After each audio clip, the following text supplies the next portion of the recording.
Good afternoon students.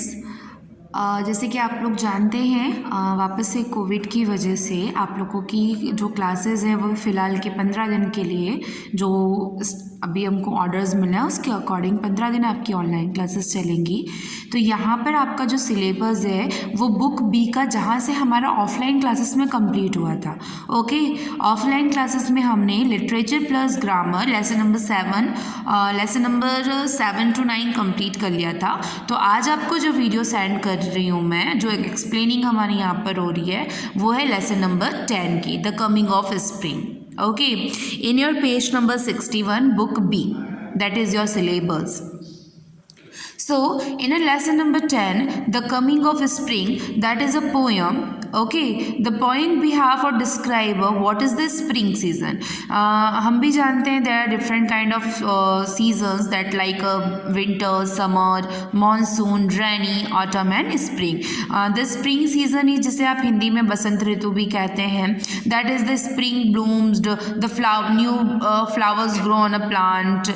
तो इसे हम कहते हैं स्प्रिंग सीजन. जब नए नए पौधे उगते हैं या पौधों पे फूल आते हैं, पतझड़ के बाद जो एक सावन का मौसम आता है उसे हम स्प्रिंग सीज़न भी कहते हैं. जो स्प्रिंग सीज़न होता है वो कंट्रीज़ के अलग अलग टाइमिंग पे सेट होता है. बिकॉज हम भी जानते हैं कि इंडिया में जब दिन रात होता है तो अमेरिका या बाहर के देशों में रात होती है. तो उसी तरीके से महीने में भी आगे पीछे उसकी डिफरेंसेस बनी रहती है.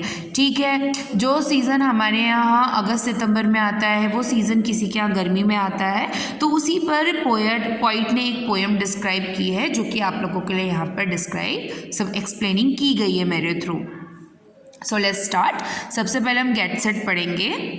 Spring is the season that comes between winter and summer. Spring season वो सीजन होता है जो विंटर यानी कि ठंडी और गर्मी के बीच में आता है. बिटवीन मीन्स बीच में.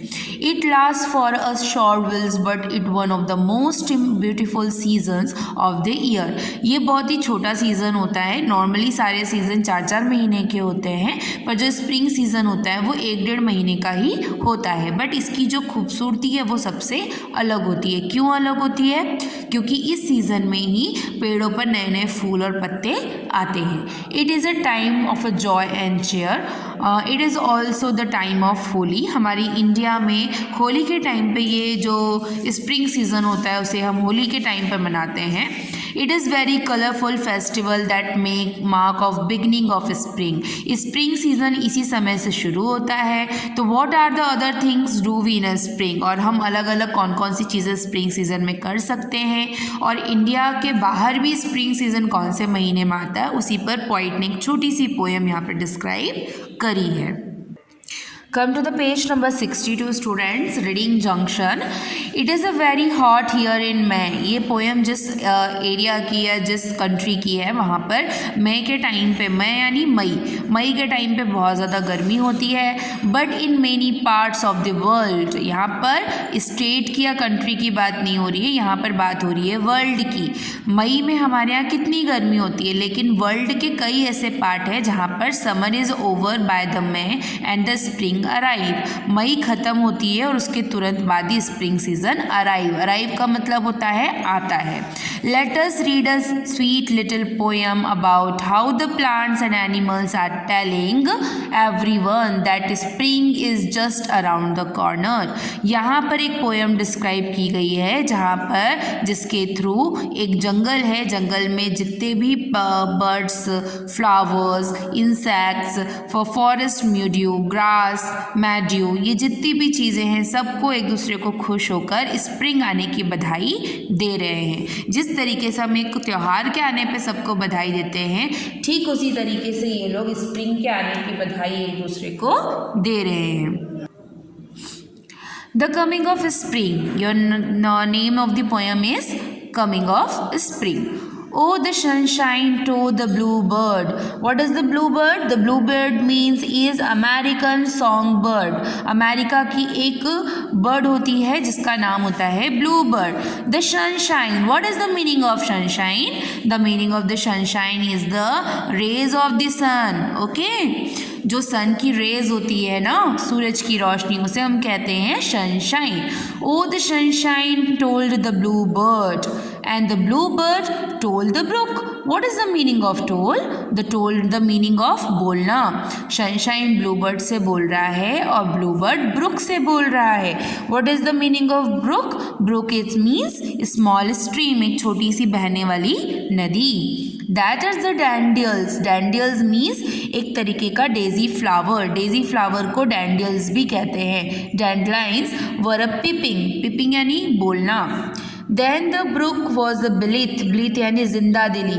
एंड द हैप्पी, बहुत ही ज़्यादा खुश है. नदी कल कल कहती हुई बह रही है और बहुत ही ज़्यादा खुश हो रही है और स्प्रिंग के आने का आगमन कर रही है.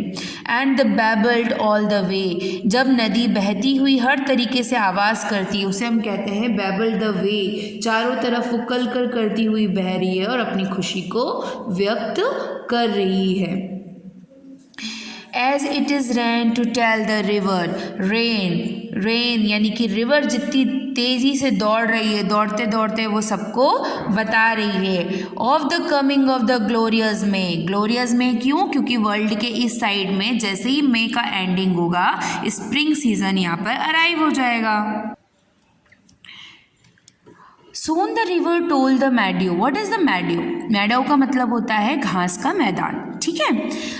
उसके बाद जो रिवर होती है वो घास के मैदान से कहती है. And the meadow told the bee. Meadow यानी कि घास का मैदान बी यानी मधुमक्खियों से बोल रहा है. That the tender birds were swelling. Tender birds यानी कि फूल की जो कोमल कोमल कलियाँ होती हैं वो एक दूसरे से कह रही हैं on the old chestnut tree. और ओल्ड चेस्टनट ट्री को भी संदेश पहुँचाया जा रहा है. And the bee shook off its sleep. Bee यानी कि जो अभी तक सो रहे थे. क्या होता है? क्योंकि ठंडी में जो जानवर होते हैं, इंसेक्ट्स होते हैं, वो सोते हैं. वो मोस्टली गर्मी में जागते हैं और स्प्रिंग आने पर उनको नए नए और फूलों का रस भी पीने को मिलता है. The spread it's yellow wings. जो बीन्स थी अपनी नई नई विंग्स को फैलाकर खुशी बता रही हैं. It is flew to tell the flower. और उड़ उड़ कर एक दूसरे फूल पे जाकर ये बता रही हैं कि on the coming of spring. Spring आने वाला है. मतलब इस पूरी पोएम का कंक्लूजन ये है कि जो स्प्रिंग आता है उसकी खुशी ये लोग एक दूसरे से शेयर कर रहे हैं. जिस तरीके से हम किसी भी त्यौहार को मनाते हैं, एक दूसरे से उसकी खुशी को जाहिर करते हैं, ठीक उसी तरीके से स्प्रिंग इनके लिए किसी मौसम का नहीं, एक त्यौहार के आने का ज़रिया है. और ये अपनी ही भाषा में एक दूसरे को ये संदेश पहुँचा रहे हैं कि स्प्रिंग सीज़न आने वाला है. पेड़ों पर नए पत्ते लगेंगे, चारों तरफ हरियाली होगी और देखने में इनका जो घर है, क्योंकि जंगल तो इनका घर हुआ ना, तो घर चारों तरफ से बहुत ही खूबसूरत दिखेगा. That is the word meanings. Blue bird. Blue bird का मतलब होता है एन अमेरिकन सॉन्ग बर्ड जो कि गाना गाती है, जैसे हमारे इंडिया में कोयल को कहा जाता है. ठीक. ब्रुक का मतलब होता है स्मॉल स्ट्रीम. डैंडलियंस का मतलब होता है डेजी. वुडलैंड का मतलब होता है फॉरेस्ट. नूक का मतलब होता है एल्कनॉब. ब्लिंथ का मतलब होता है लाइट हार्टेड. ओके. सो आपको इस पोएम को रीड करना है, घर पे अच्छे से पढ़ाई करना है, जो भी डाउट्स हैं वो हमसे ग्रुप पे डिस्कस करना है. Have a good day.